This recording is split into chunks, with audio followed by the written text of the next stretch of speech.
Alhamdulillahil qail wa qada rabbuka alla ta'budu illa iyyahu wa bil walidaini ihsana. Salatu wassalamu ala sayyidina wa habibina wa syafi'ina wa azimina wa karimina wa qurrati a'yunina wa maulana Muhammad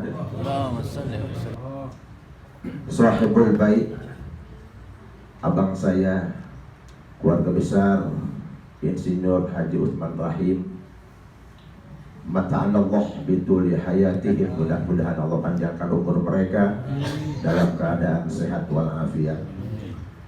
Abang saya Haji Soleh Tahir, mata'anallah bituli hayatihim, mudah-mudahan Allah panjangkan umurnya dalam keadaan sehat walafiat.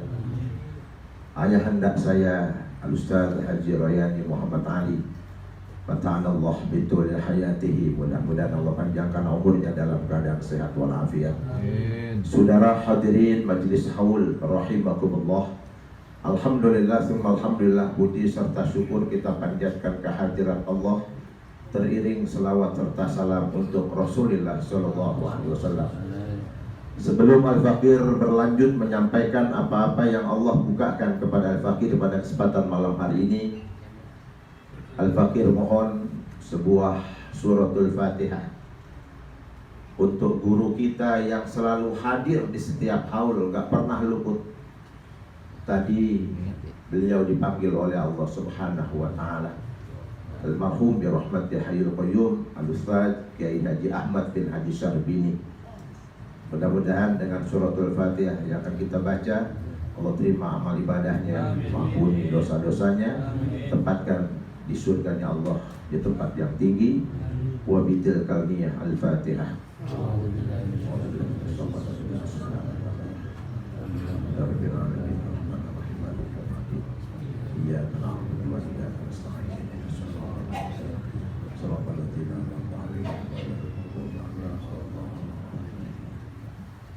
Saudara hadirin rahimakumullah, malam ini termasuk salah satu dari 5 malam yang tidak ditolak permohonan hamba.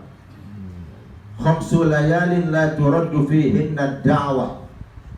Ada 5 malam yang tidak ditolak permohonan hamba. Yang pertama Lailatul Jumu'ah, malam Jumat.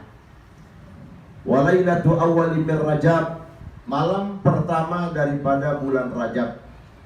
Wa lailatu Idul Fitri, malam hari raya Idul Fitri. Wa lailatu Idul Adha, malam hari raya Idul Adha. Wa lailatu nisbi min Sya'ban, malam separuh daripada bulan Sya'ban yang kita saat ini berada di dalamnya. Di malam nisbu Sya'ban mulai ghurubus syams, mulai terbenam matahari, Allah mengobrak kepada hambanya, ma min mustaghfirin, siapa yang ingin minta ampun akan aku ampuni. Ma min mustarziqin, siapa yang ingin minta rizki akan ku beri. Sampai terbit fajar. Karenanya sahibul bait beruntung sekali, setiap malam nisfu Sya'ban kita berkumpul di tempat ini, di mana malam nisfu Sya'ban ini malam yang tidak ditolak permohonan hamba. Baginda Nabi SAW didatangi malaikat Jibril, atani Jibril lailatul nisbi min Sya'ban, datang kepada aku malaikat Jibril pada malam nisfu Sya'ban, wa qala, seraya berkata, ya Muhammad, hadhihi lailatun tuftahu fiha abwabas sama wa abwabal ard. Pada malam hari ini akan dibuka pintu-pintu langit dan pintu-pintu bumi. Faqum, bangunlah kamu, wa shalla, dan salatlah kamu, warfa ra'saka wa yadaika ila sama, angkat kepalamu dan kedua tanganmu ke langit. Tapi kalau baca doa diangkat tangannya begini sudah. Ini sekarang orang baca doa sudah malas angkat tangan. Ya. Ada yang dia mendengar angkat tangannya. Kenapa harus angkat tangan, saudara? Kalau berdoa harus angkat tangan, kenapa? Nih rahasia Allah di tangan kanan kita yang kanan ini ada angka 18. Coba lihat, saudara. Sementara di tangan kiri ada angka 81. Coba lihat di tangan kita. Sebelah kanan 18, sebelah kiri 81. Berapa 18 dengan 81? 90. Walillahil asmaul husna fad'uhu biha. Angkat tangan, saudara. Ya. Nabi disuruh, fakum, bangunlah kamu, wa sholla, dan sholatlah kamu, warfa' ra'saka wa yadaika ila sama, angkat kepalamu dan kedua tanganmu ke langit. Fakultu ya Jibril, maka aku bertanya, wahai Jibril, ma hadhil lailah, malam apa sih ini? Hadhihi lailatun tuftahu fiha 300 babin minar rahmah. Pada malam hari ini akan dibuka 300 pintu-pintu rahmat. Wa yaghfirullahu ta'ala li jami'i man la yusyriku billahi syai'an. Allah akan mengampuni kepada semua orang yang tidak menyekutukannya dengan sesuatu, illa man kana sahiran, kecuali orang yang suka main sihir, au kainan, atau orang yang suka main santet, tenun, guna-guna, au mudminu khamrin, atau orang yang suka minum khamr, au misran ala zina, atau orang yang suka berzina, au akilur riba, atau orang yang suka makan riba, au akul walidain, atau orang yang suka durhaka kepada orang tua, awin nimam, atau orang yang suka mengadu domba, au qati'ur rahimin, atau orang yang suka memutuskan tali silaturahim, fa inna haula'i la yaghfiru lahum. Maka semua yang tadi saya sebutkan Allah tidak akan ampuni mereka hatta yatubu wa yatraku, sehingga mereka bertobat dan meninggalkan semuanya. Di malam nisfu Sya'ban, orang-orang tadi tidak akan diampuni kalau masih melakukan kegiatan itu. Namun kalau dia sudah tobat, dia sudah tinggalkan, Allah akan ampuni. Termasuk salah satunya yang tidak akan mendapatkan ampunan orang yang durhaka terhadap ibu bapak. Berbakti kepada kedua orang tua wajib hukumnya. Bahkan Allah tempatkan perintahnya setelah berbakti kepada Allah, wa qadha rabbuka alla ta'budu illa iyyahu wa bil walidaini ihsana.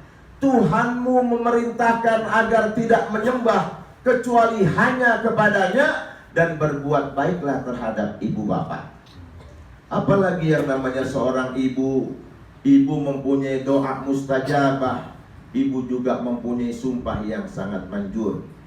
Nabi Allah Musa alaihissalam dalam kitab Taurat pernah bertanya langsung kepada Allah dengan sebuah pertanyaan, ya Allah, siapakah manusia yang akan mendampingi saya kelak di dalam surgamu?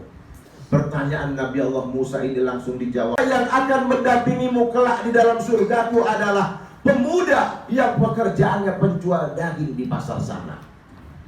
Terkejut Nabi Allah Musa, bertanya-tanya dalam hatinya, mengapa bukan kiai? Mengapa bukan orang yang rajin tahajudnya? Mengapa bukan konglomerat yang banyak sedekahnya? Kok pemuda penjual daging di pasar sana? Ada apa dengan pemuda ini? Penasaran Nabi Allah Musa, besok pagi-pagi sekali dia sudah survei ke pasar, ingin mengetahui apa sih yang dilakukan pemuda penjual daging di pasar sana. Tidak lama datang pemuda yang dimaksud dengan membawa bungkusan besar berisikan daging. Nabi Allah Musa terus memantau dari kejauhan. Pemuda ini begitu sampai di kiosnya, tidak langsung dia gelar barang dagangannya kemudian dia jual belikan, melainkan dia memilih daging-daging yang terbaik, kemudian dia masukkan ke dalam sebuah laci, selebihnya baru dia jual belikan. Setelah barang dagangannya habis, Nabi Allah Musa menghampiri pemuda ini seraya bertanya, "Hai pemuda, ada apa Tuan? Apa yang kau simpan dalam lacimu itu?" "Tuan, yang saya simpan dalam laci ini adalah daging-daging pilihan." "Mengapa tidak kau perjualbelikan daging-daging pilihanmu itu?" "Kalau Tuan ingin tahu pasti, silakan Tuan ikut ke rumah saya." Akhirnya Nabi Allah Musa ikut ke rumah pemuda penjual daging di pasar tadi. Sampai di rumah pemuda ini memotong-motong daging pilihannya menjadi bagian yang kecil-kecil. Dia buat sebuah masakan gulai yang lezat. Begitu gulai masak dimasukkan ke dalam sebuah mangkuk, Nabi Allah Musa diajak untuk naik ke tingkat atas. Di atas sana, saudara, Nabi Allah Musa menyaksikan sebuah pemandangan. Di atas sana ada seorang perempuan yang sudah tua renta, seorang ibu yang sudah lumpuh, seorang ibu yang sudah stroke. Nabi Allah Musa terus memperhatikan gerak-gerik pemuda ini. Dengan penuh hormat dan kasih sayang, dia suapi gulai hasil masakannya. Rupanya ibu lumpuh ini adalah ibu kandung pemuda penjual daging di pasar tadi. Dan rupanya si ibu ini mempunyai doa yang sangat mahal. Setiap saat dia angkat tangannya tinggi-tinggi mohon kepada Allah, "Ya Allah, masukkan anakku kelak ke dalam surgamu." Berdampingan dengan Nabi Allah Musa alaihissalam. Doanya dikabulkan. Bukan kiai, bukan orang yang rajin tahajudnya, bukan konglomerat yang banyak sedekahnya. Cuma sekedar pemuda penjual daging di pasar. Lantaran dia taat kepada Allah, dia bakti kepada kedua orang tua, menghantarkan masuk ke dalam surga, berdampingan dengan Nabi Allah Musa alaihissalam. Kalau doa ibu mustajabah, perlu diingat, sumpah ibu itu sangat manjur. Di zaman Rasulullah SAW, kita kenal dengan seorang tokoh namanya Alqamah. Alqamah ini seorang saudagar yang kaya raya. Alqamah orang yang taat beribadah, sholat rajin, puasa sunat rajin, baca Quran rajin. Alqamah mempunyai seorang istri yang terkenal cantik jelita. Satu hari ibu Alqamah yang tinggal nun jauh di sana, di sebuah pelosok desa, biasanya orang tua kepada anak itu perhatian. Orang tua pada anak open. Bagaimana keadaan anaknya di kota? Apakah dalam keadaan bahagia atau sebaliknya? Dengan perbekalan ala kadarnya, dengan pakaian ala desa, berangkat sang ibu ke kota. Begitu sampai di kota menyaksikan istana anaknya begitu megah, senyum si ibu, senang. Masya Allah, anakku sukses di kota, alhamdulillah ya Allah, senang luar biasa. Mendekat si ibu ke gerbang pintu Alqamah, seraya berucap salam, "Assalamualaikum." Sekali tidak ada jawaban, dua kali tidak ada jawaban, sampai tiga kali Alqamah tidak kunjung keluar dari istananya yang megah dan indah. Yang keluar pada waktu itu adalah seorang istri yang terkenal cantik jelita. Tapi pada waktu itu sang istri tidak nampak cantik, karena dengan wajah ditekuk persis kayak unta. Dengan garang ia berkata, "Hai perempuan tua pakaian compang-camping datang ke istana ini, pergi dari sini." Diusir mertuanya, orang tua yang pernah melahirkan suaminya. Yang lebih menyayat hati, Alqamah mengetahui sang ibu dihina, sang ibu dimaki, tapi Alqamah tidak membela sang ibu. Dia justru membela sang istri yang terkenal cantik jelita. Ini yang membuat hati sang ibu tersayat-sayat. Pulang ke kampung dengan sejuta luka, berkata dalam hati, "Awas kau anakku Alqamah." Tidak lama dari kejadian ini, Alqamah jatuh sakit. Makin hari makin parah, makin hari makin parah. Sampai pada keadaan terakhir Alqamah matanya dalam keadaan melotot, lidahnya menjulur keluar, wajahnya membiru pucat pasi. Mengundang para tetangga yang hadir pada waktu itu, semuanya merasa iba. Akhirnya para tetangga berinisiatif untuk memanggil Rasulullah SAW. Barangkali Rasul dapat menolong keadaan Alqamah. Begitu Rasul datang, menyaksikan Alqamah dengan mata melotot, lidah menjulur keluar, wajah membiru pucat pasi, bertanya, "Rasul, masih adakah orang tua masih ya Rasul. Panggil, kirim utusan menghadap Ibu Alqamah, mengatakan, Bu Alqamah anak ibu saat ini matanya dalam keadaan melotot, lidahnya menjulur keluar, wajahnya membiru pucat pasi. Tolong ibu datang, kasihan Alqamah, Bu. Sang ibu sudah terlanjur luka, tidak berkenan hadir. Kirim utusan kedua, juga pulang dengan tangan hampa. Akhirnya kirim utusan ketiga dengan sebuah pesan, katakan kepada Ibu Alqamah, kali ini aku Rasulullah Shallallahu Alaihi Wasallam yang meminta ibu itu datang, bukan Alqamah. Datang si ibu, menyaksikan anaknya matanya dalam keadaan melotot, lidahnya menjulur keluar, wajahnya membiru pucat pasi. Bertanya Rasul, benarkah Alqamah anak ibu? 100% ya Rasul. Alqamah anak yang kukandung 9 bulan lamanya. Alqamah anak yang kulahirkan dengan susah payah. Alqamah anak yang kudidik, kurawat, kuasuh dengan penuh kasih sayang. Apabila datang waktu malam ya Rasul, Alqamah dalam keadaan sakit, aku ibunya tidak bisa tidur, seakan-akan aku yang sakit. Tapi apa balaskan anakku Alqamah ya Rasul? Aku dihinanya, aku dimakinya ya Rasul. Oleh karenanya aku haramkan air susu yang pernah dihisap oleh anakku Alqamah. Jadi ibu tidak mau maafkan kesalahan anak ibu Alqamah. Tidak ya Rasul. Baik. Akhirnya Nabi meminta para tetangga yang hadir untuk mengumpulkan kayu bakar sebanyak-banyaknya. Begitu kayu bakar terkumpul mengelilingi Alqamah yang sudah terbujur kaku bagaikan mayat hidup. Dikatakan hidup sudah tidak bergerak lagi, dikatakan mati masih bernafas. Baru saja Rasul akan menyalakan api. Nih lihat seorang ibu yang sudah kecewa, seorang ibu yang sudah luka hatinya, tidak mampu menyaksikan anaknya menderita di hadapannya.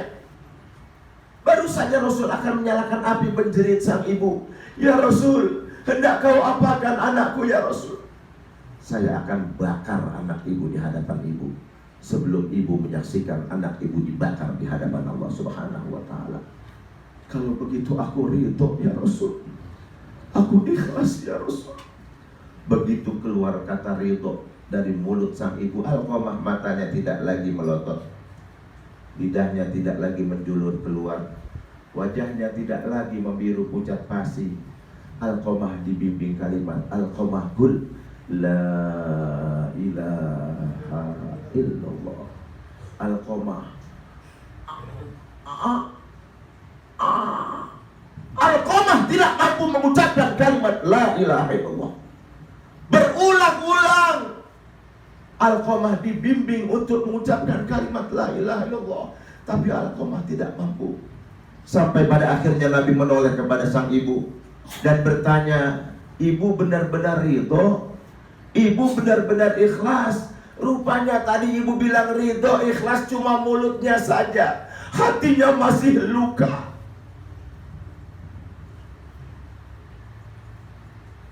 Saat itu meledak suara tangis dari seorang ibu. Ya Rasul, kali ini aku benar-benar ridho ya Rasul, aku benar-benar ikhlas ya Rasul. Alqamah dengan mudah mengucapkan kalimat la ilaha illallah Muhammadur Rasulullah. Perlu dicatat bahwa anak durhaka terhadap orang tua, kalau sampai akhir hayatnya tidak minta maaf pada orang tua, di saat sakaratul maut dijamin terganjal lidahnya untuk mengucapkan kalimat la ilaha illallah. Assalamualaikum warahmatullahi wabarakatuh.